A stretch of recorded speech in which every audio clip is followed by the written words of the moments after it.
When I was 14, I fell in love with my best friend Amanda. We were together 24/7. We were adorable. We'd never leave each other's side.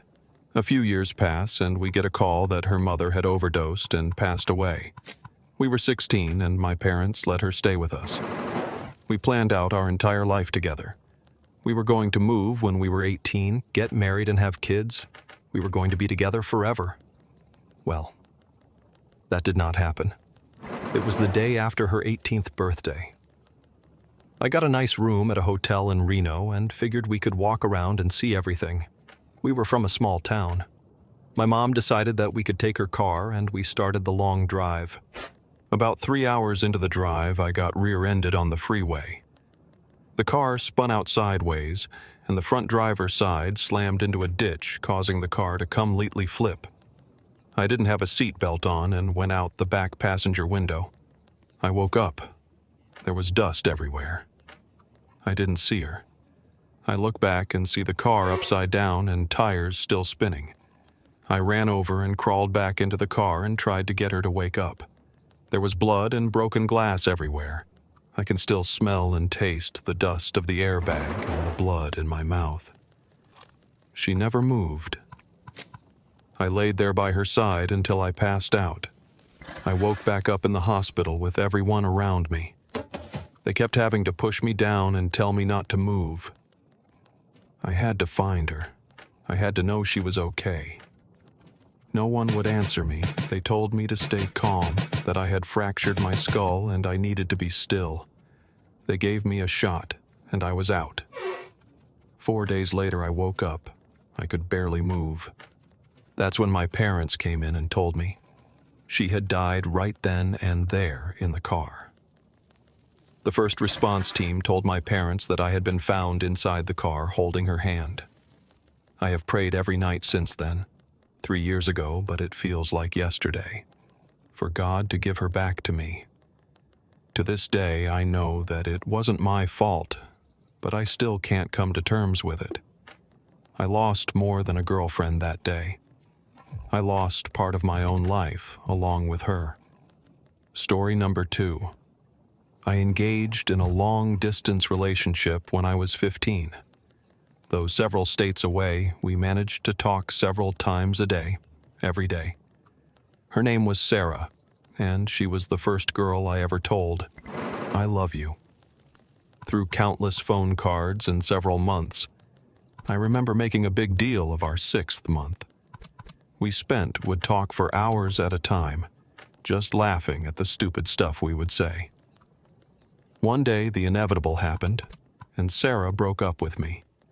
She cited several vague reasons, and I finally asked if there was someone else. She said there was, which I found comforting. At least there was someone to be there with her, like I couldn't. Heartbroken, but consoled, I told her she was welcome to call me anytime she wanted. 2 months and as many conversations with her later, she calls me. I'll always remember it. My family and I were eating dinner, and my mom answered the phone. She looked at me and said, "It's Sarah." I was a little shocked and excused myself from the table. I ran around the house to find a cordless that worked and took it upstairs. I hadn't spoken to her in at least a month and was anxious to hear what she had to say. When I picked up and my mom hung up on the other end, I could hear that she was crying. She told me that she was in the final stages of her battle with leukemia. There was no other boy, she told me. She had only wanted to spare me the experience of losing her. She explained very little, just that she wanted to talk to me again and say goodbye. After hanging up the phone, I just sat there and cried. I'm 24 now, and I still have trouble dealing with this. I have no idea what actually happened because I couldn't get a hold of anyone at the number or the address. It's possible that she was just trying to sever contact with me by fainting a terminal illness. Sounds like a bad sitcom now that I say it. But to 15-year-old me, she died in a bed, and I couldn't be there for her. My imagination was consumed with the feeling of loss. To this day, I can't watch A Walk to Remember. Fuck that shit.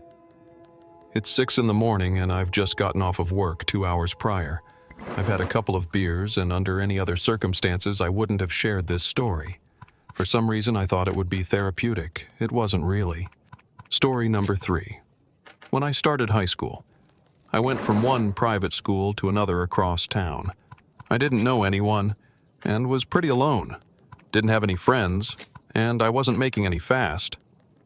Anyhow, I walked into my homeroom class and saw this absolutely stunning girl across the room.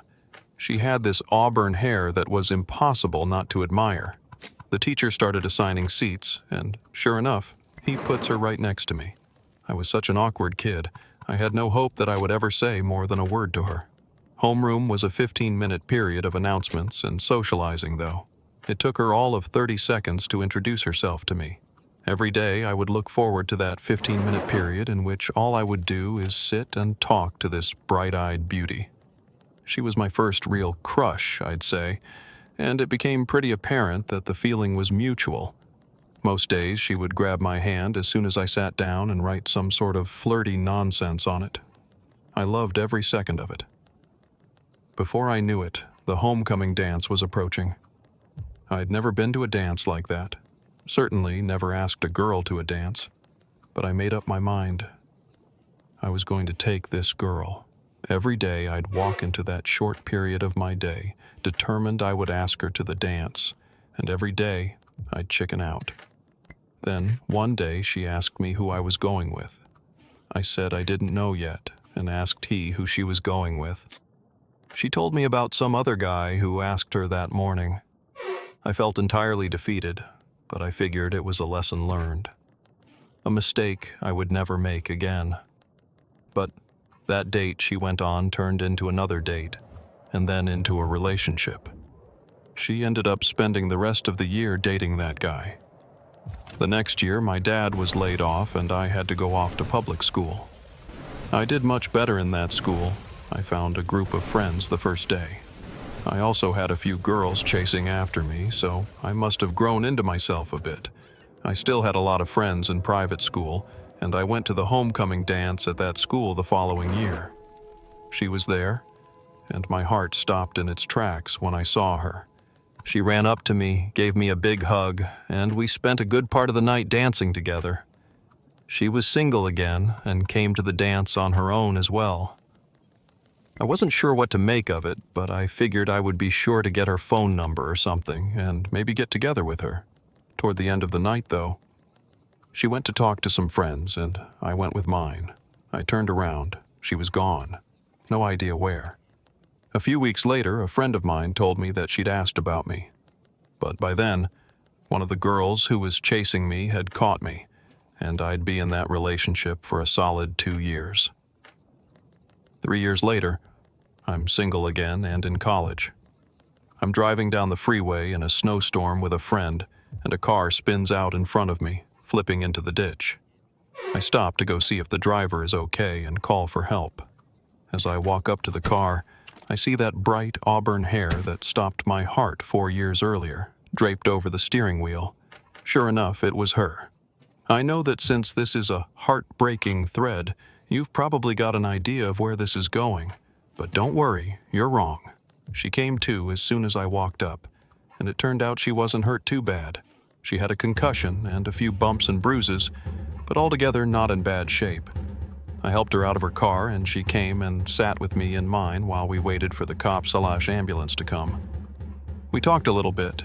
She was in a bit of a daze.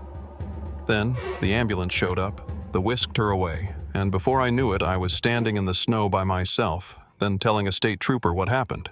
I didn't see her for another 2 years. The next time, it was in a grocery store. I saw her and immediately noticed a gigantic diamond on her finger. For whatever reason, I didn't say anything to her that time. We'd run into each other maybe 4 or 5 years later, both of us with babies in our arms. Nothing ever happened between us, and I know it's not as bad as it could be.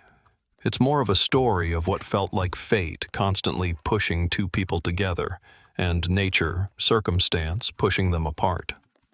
And while I don't regret where my life has gone, I'll always wonder what would have happened if I would have mustered up the courage to ask her to that dance.